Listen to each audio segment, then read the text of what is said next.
Buenos días y bienvenidos a mundodesconocido.es. El tema que nos trae hoy es un tema interesante, como siempre intentamos hacerlo, y sobre todo intrigante. La cartografía es uno de los grandes misterios de nuestro mundo. Miramos a las estrellas y nos damos cuenta de que en nuestro suelo y subsuelo los misterios ahondan por doquier. Uno de ellos, y quizás uno de los más conocidos, es el famoso mapa de Pirireis. El mapa de Pirireis es un mapa muy enigmático. Es un mapa que se dibujó hace ya 500 años y en él aparecen cosas que no deberían aparecer, sencillamente porque hace 500 años no fueron descubiertas. Vamos a hablar de este misterio y vamos a ahondar muy a fondo en él, y para ello, ¿quién mejor que Vicente Fuentes, que tenemos aquí? ¿Qué tal, Vicente? ¿Qué tal estás? Hola, JL, un saludo a todos los seguidores de Mundo Desconocido. Un placer estar una vez más para estudiar este tema que es increíble. Vamos a sacar unas hipótesis y unas conclusiones que son absolutamente increíbles, son reveladoras. Y más aún teniendo en cuenta el contexto que tiene. Un mapa de hace 500 años con elementos que son imposibles para aquella época. Efectivamente. Y bueno, pues por ponernos en contexto, decir que a finales del siglo XV se pensaba que la Tierra era redonda, no nos engañemos, porque hay mucha gente que crea que entonces se pensaba que era plana. No, ya se pensaba que era redonda, pero había ciertas dudas sobre su navegabilidad hacia las costas del oeste. Existían teorías sobre que eran infranqueables, existían teorías que hablaban de que las grandes distancias hacían inviable un viaje de esta naturaleza, e incluso otras teorías que decían que, bueno, pues que como no conocíamos el diámetro de nuestro propio planeta, pues quizás esa llegada a las costas del oeste jamás se produciría. Lo cierto es que un navegante de origen desconocido y cuyo nombre todos conocéis, que es Colón, pues consiguió financiación de los reyes Isabel y Fernando, los reyes católicos, que por entonces dominaban la tierra España, la península ibérica, evidentemente. Y bueno, pues los reyes católicos habían conseguido un montón de financiación después de haber explotado, expropiado y robado a todos los israelitas que había aquí, a todos los judíos. Les robó y les quitó prácticamente todo lo que tenían, y eran gente muy hacendada. Lo mismo hizo con los árabes. Eran tres culturas que vivían en armonía hasta entonces, hasta que aquellos reyes decidieron armarse fuertes y conquistar toda la península ibérica. ¿Cómo se hicieron? Se hicieron con una gran fortuna, y este hombre, Colón, se ofreció para intentar llegar a las Indias, donde supuestamente estaban las famosas especias, algo que entonces se valoraba mucho, desde la ruta del este, yendo hacia el oeste. Voy a intentar resumirlo lo más posible. Colón, como todos sabéis, el 12 de octubre de 1492 llega a las costas de Sudamérica, pero no llega a Sudamérica propiamente dicho. La primera isla a la que llega es la isla de San Salvador, la isla que los indios denominaban la isla de Guaraní. Posteriormente va a Cuba y posteriormente a Haití para regresar nuevamente a España. Hace 4 viajes en total, y solamente en el cuarto, en el último, es cuando llega a Honduras, en 1498. Pues este hombre llega a Honduras y por fin puede decir, pues sí, estoy pisando tierras americanas, aunque él inicialmente se dice que pensaba que estaba llegando a las Indias. Pero vemos que hay una cosa muy extraña. Este hombre el último viaje lo hace en 1498 y solamente descubre Centroamérica. Y sin embargo, ¿cuántos años después aparece un misterioso mapa con todas las costas de Sudamérica, norte, sur e incluso la Antártida? ¿Cómo es la historia? Sí, JL, te cuento. En el año 1513, solo 15 años después del último viaje de Cristóbal Colón, pues aparece un submarino de bastante renombre en aquella época, porque era sobrino de otro marino que era muy muy importante para el Imperio Otomano. Y bueno, pues este señor se llama Piri Reis y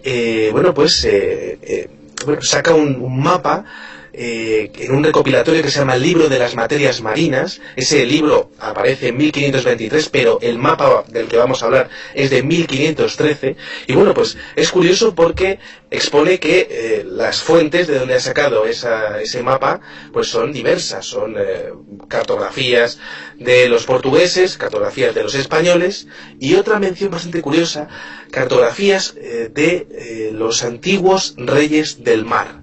Claro, una referencia que siempre se ha utilizado para la mítica Atlántida, que no tiene nada que ver con el continente antártico del que vamos a hablar, pero sí que ahí está la mención. Me parece bastante curioso porque es evidente que los descubrimientos que aparecen en ese mapa no son contemporáneos, no son posibles en base a lo que se había navegado hasta entonces. Claro. Además hay un dato adicional. Por entonces los únicos que tenían conocimiento de la geografía de Sudamérica eran los portugueses y los españoles. En el resto de Centroeuropa, Europa, no tenían ni idea. De hecho, no empiezan a aparecer mapas en Italia hasta la época de Mercator, ya a finales de los años del siglo XVI prácticamente. Pues lo cierto es que de repente el Imperio Otomano se saca de la manga un mapa que no sabemos de dónde viene, y él alega que parte de ello procede de los mapas españoles, cuando yo desde aquí os puedo asegurar que los mapas españoles eran alto secreto. Aquello no lo exponían en la corte, ni se lo enseñaban a todo el mundo, porque era mucho lo que se jugaban. Había muchos grandes intereses y por supuesto importantes descubrimientos por medio, y por supuesto muchísimas toneladas de oro como para que aquellos mapas empezaran a rodar por ahí. Y sin embargo Piri alega que sí, que él tuvo acceso a ello.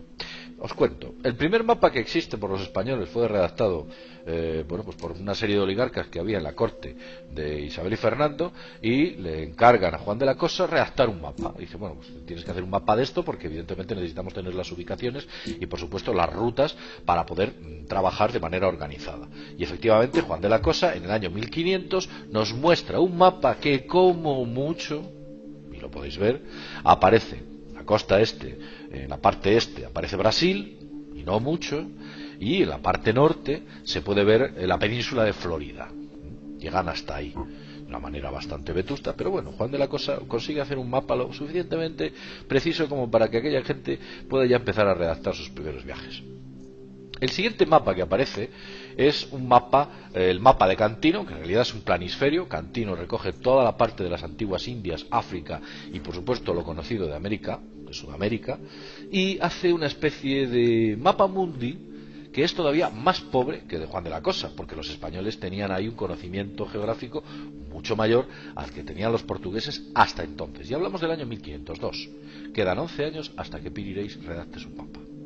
En ese periplo aparece el mapa de Nicolaus Caverio. Nicolaus Caverio, bueno, pues empieza ya a meter más detalles. Desde luego, aparecen una serie de detalles un poquito más al sur, un poquito más al norte, pero en ningún caso en ese mapa nos aparece, por ejemplo, la mítica Tierra de Fuego, que es el final del sur de Sudamérica. En ningún caso, y estamos hablando de 1505.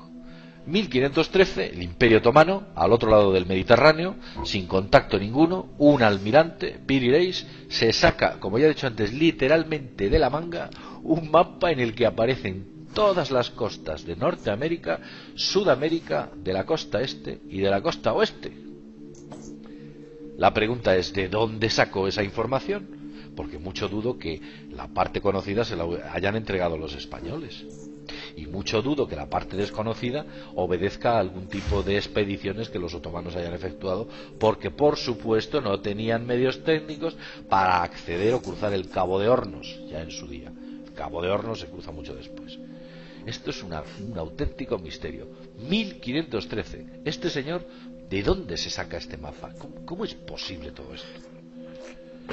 Sí, JL, te cuento. Es muy interesante el hecho de poder ver que en el mapa encontramos bueno, pues algunas menciones a lo que sería la mitología medieval.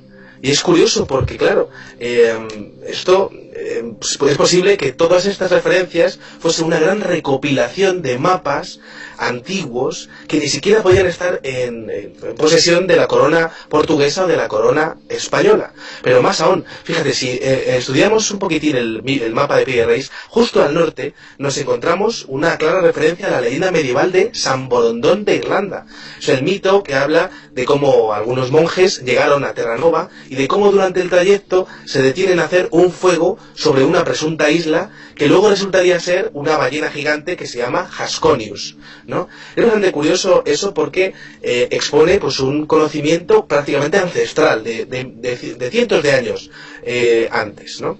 Otra cosa bastante interesante es el hecho de ver cómo en el mapa aparece perfectamente definida dónde están las Islas Azores, dónde está la isla de Cuba, con la latitud exacta. Y tenemos que entender que no existía ningún método de geonavegación. Y no había fotocopiadoras, ¿no? Efectivamente. Los españoles no le dejaron fotocopiar el mapa. Efectivamente, para que la gente se haga una idea, lo que tiene Piri Reis es prácticamente los papeles de Wikileaks de aquella época, ¿no? Claro, porque no tenemos, no tenía ninguna otra referencia que fuese posible, pero ahí está, es muy curioso. Podemos entender que esto sería para una potencia mundial lo más interesante y lo más valioso de todos los papeles que tenía, ¿no? Entonces, claro, empezamos a estudiar un poco lo que es el mapa y encontramos que aparece el Ecuador, aparece la Patagonia chilena, y eso no se conocía para nada. Aparece perfectamente definido la costa oriental de Brasil, aparece perfectamente definido milímetro a milímetro toda la costa de la Antártida, pero aquí llega uno de los grandes misterios. La cordillera de los Andes. La cordillera de los Andes, efectivamente. Se descubre hasta prácticamente 20 o 30 años después. Eso es, pero fíjate, la propia Antártida, que se descubre en 1820, aparece perfectamente definida. Pero es que, fíjate también, otra cosa interesantísima es el hecho de ver que aparecen diferentes cauces de ríos perfectamente definidos. Y tenemos que entender que en aquellos años no había ningún tipo de información al respecto de todo eso. Más aún, aparece perfectamente representada la isla de Cuba, que sí es cierto que los portugueses lo habían definido bien, pero no exactamente dónde estaba, y el mapa de Piri Reis aparece perfectamente ahí definido. Y otra cosa interesantísima es que cuando uno empieza a ver el mapa de Piri Reis, se da cuenta de que está hecho como si fuese una geometría esférica. Es decir, como si estuviese definido hacia adentro todo lo que es la Tierra.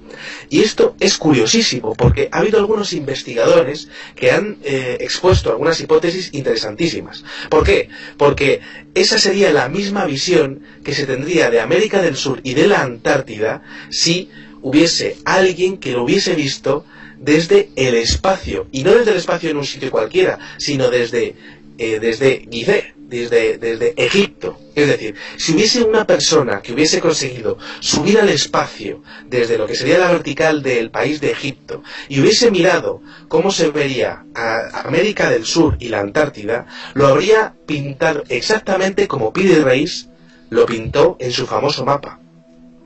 Bueno, luego además es que estoy viendo que, por ejemplo, en las pequeñas costas de África que saca, se ve claramente dibujado un elefante, vemos lo que parece ser un ibis, vemos pues una serie de animales. Cuando estás hablando de un gran pez, vemos ese gran pez en referencia a la isla de San Borondón. Incluso me atrevería a decir que entre ese pez y las islas de Terranova aparece una especie de oso polar. No llega a aparecer lo que pudiéramos denominar el norte de Groenlandia, esa parte se pierde, no la detectan, no la ven, pero vemos también pues una serie de aves que con una cierta precisión las dibujan, unas cacatúas, una serie de aves tropicales. Esta gente ya tenía datos de todo este tipo de conocimiento. Estamos hablando de 15 años después del descubrimiento de América, en la primera de sus viajes. Estamos hablando de que esos conocimientos y esos datos no viajan a la velocidad del sonido, son grandes distancias, y por supuesto el Imperio Otomano está al otro lado del Mediterráneo, y claro, pues este tipo de cuestiones parece que llegan de manera más imprecisa. Y vemos en la parte sur unos extraños seres, unos extraños animales, que aquí en algún caso vemos un perro bailando con un mono, vemos una especie de vaca misteriosa con un cuerno un poco extraño, vemos aquí incluso algo que pudiéramos pensar que es una llama, no sabemos si lo es, y por supuesto un perro de las praderas. Eso me parece a mí claramente un perro de las praderas, si no es otro tipo de animal. Cuéntanos sobre este tipo de animales, porque incluso en la Antártida vemos animales que han sido borrados, muy misteriosos, con extrañas inscripciones. ¿Tienes algún dato al respecto? Mira, JL, te cuento.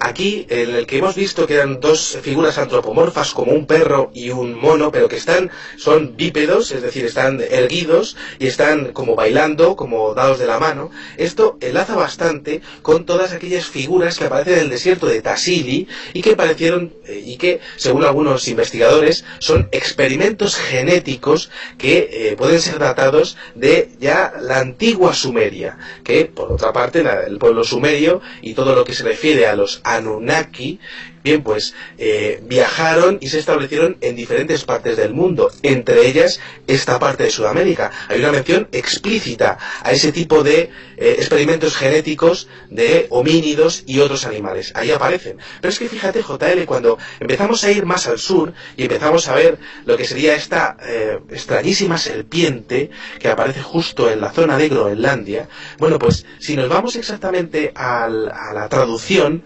de lo que dice Piri Reis ahí, en la Antártida, eso es, más noreste concretamente, noreste de la Atlántida. Bien, pues Piri Reis tiene algunas inscripciones ahí debajo. ¿Y qué es lo que dice Piri Reis en esas inscripciones? Lo voy a leer textualmente. Dice: este país no está habitado, todo está en ruinas, y se dice que en el lugar se pueden encontrar serpientes gigantescas. Por esa razón, los infieles portugueses no tomaron tierra en estas costas, y también porque dicen que eran muy calurosas. Vamos a ver, eso es la Antártida. ¿Cómo van a ser tierras calurosas? ¿Y qué tipo de ruinas se encontraron allí? Y además, quiero decir, el dato adicional es que, vamos a ver, creo que hubo un militar norteamericano que analizó este mapa y llegó a una sorprendente conclusión, ¿no es cierto?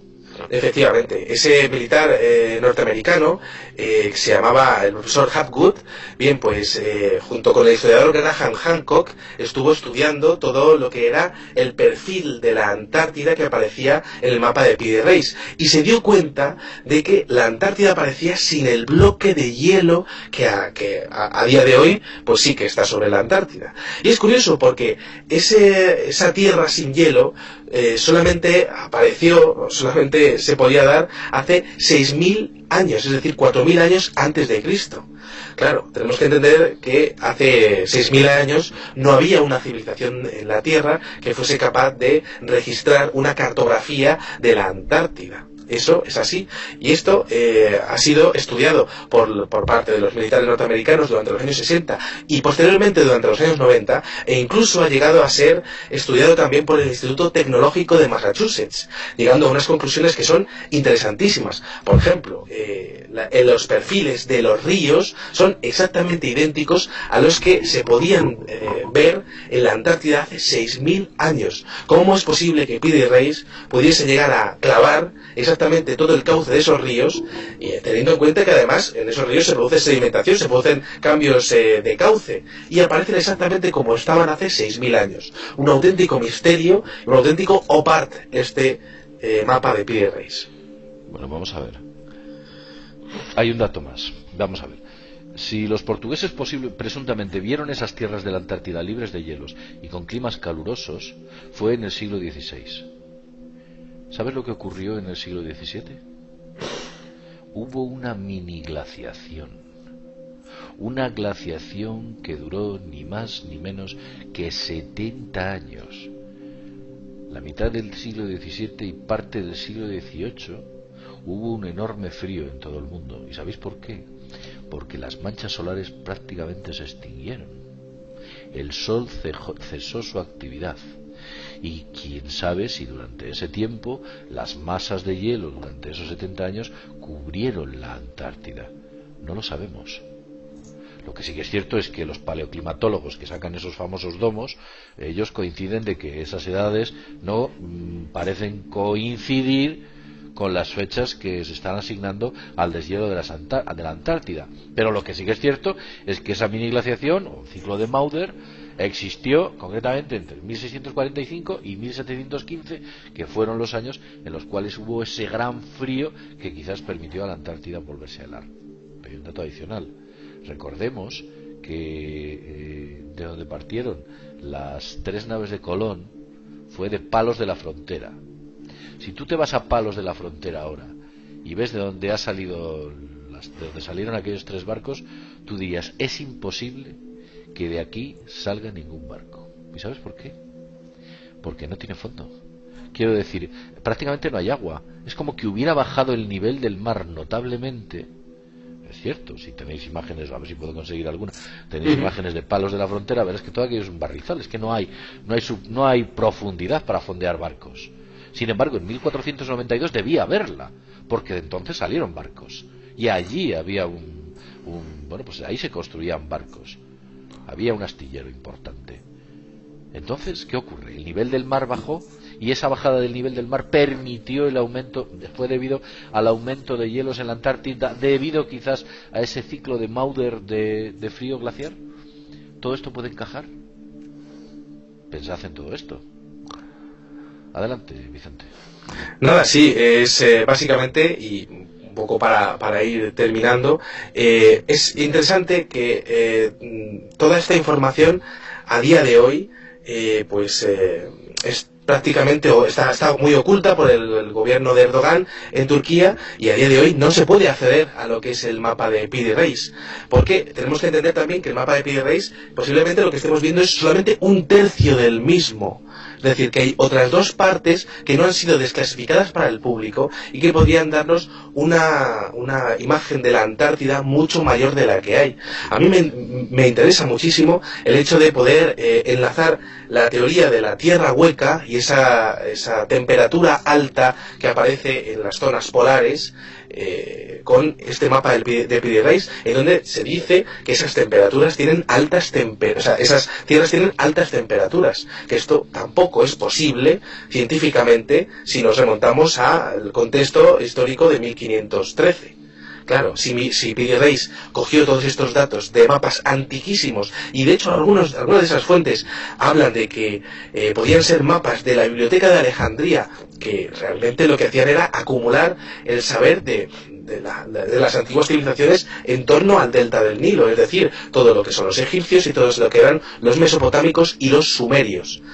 Civilizaciones que son las primeras que aparecen en la Tierra y que, según vamos sabiendo, nuestras investigaciones se pueden remontar a cientos de miles de años. Es posible que todo ese saber se fuese acumulando poco a poco y fuesen copias de copias de copias que estuviesen en el Museo de Alejandría, y que Piri Reis pudiese haber accedido a alguna de esas copias. Ahí queda el misterio y creo que ahí radica la importancia de este mapa.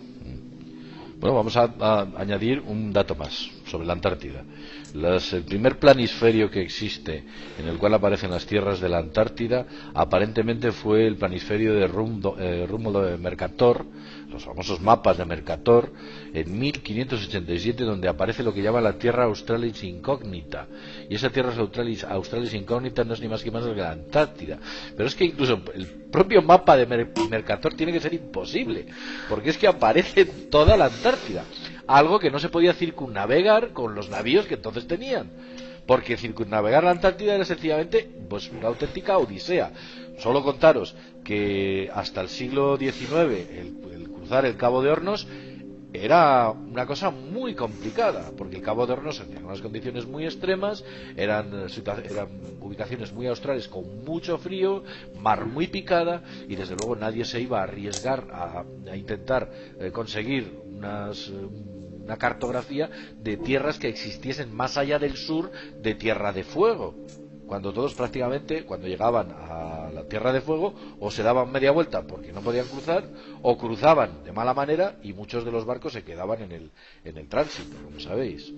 Esto es impresionante. Y sin embargo Mercator tiene unos mapas que son absolutamente extraños. Nadie sabe de dónde saca aquella información. Lo cierto es que esa información está, y contrastada con la actualidad, con los datos actuales, efectivamente existe. También otro extraño, parece ser matemático y físico, que empezó a recorrer el mundo financiado económicamente, porque recordemos que los mapas eran alto secreto y obtener esa información era alucinante. Bueno, pues no sé, Vicente, si tienes alguna cosilla más que contar.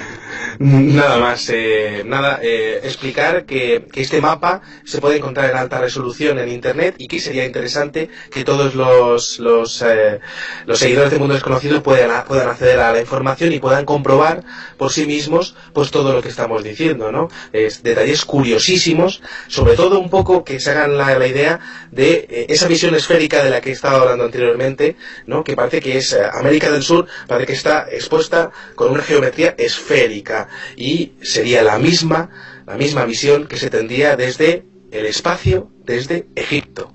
Ahí dejo un poco el tema y que creo que es algo increíble para todos poder comprobarlo. Nada más, muchísimas gracias. Bueno, pues nada, solo añadiros que si os vais a Turquía, que es donde se encuentra en estos momentos el mapa de Pirireis, e intentáis acceder al mapa de Pirireis en el Museo de Turquía, os van a decir que no os van a dejar ver ese mapa ni por asomo. Y más con el gobierno que hay ahora mismo en Turquía, que es una mezcla entre el gobierno que hay en España y el gobierno que hay en Marruecos. Si os podéis imaginar que es glorioso. Bueno, pues nada más, ha sido un tema muy interesante. Seguro que hay muchas más cosas que nos dejamos en el tintero. Podríamos estar hablando de Mercator, de todas estas informaciones, de cómo hicieron enormes y amasaron grandes fortunas los comerciantes venecianos gracias a estas informaciones secretas, de dónde obtenían misteriosamente estas informaciones, e incluso parece el mapa de Pirireis como que alguien en plan hubiera efectuado una especie de viaje astral y de manera remota hubiese observado el mundo, como tú bien has dicho, una retrospectiva, una visión desde el Cairo, y hubiese hecho un dibujo de ese mundo recordando lo que ocurrió. Recordemos que los experimentos de visión remota fueron efectuados por la CIA allá por los años 70, creo que incluso en los años 60, 70 y 80 estuvieron efectuando importantes experimentaciones con la llamada visión remota y consiguieron resultados alucinantes de los que quizás algún día hablemos Vicente y yo. Bien, pues Vicente, muchas gracias por estar con nosotros. Un placer, JL, nos vemos en el siguiente videoprograma. Bueno, pues gracias a vosotros y sin más, desde mundodesconocido.es nos vemos en el próximo videoprograma. Hasta pronto.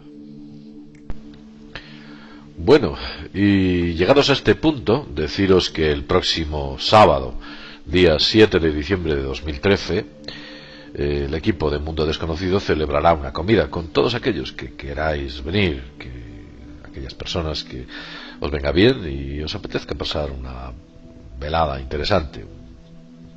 El evento tendrá lugar a las 14 horas, a las 2 de la tarde, en el restaurante Puente Mayor de Valladolid.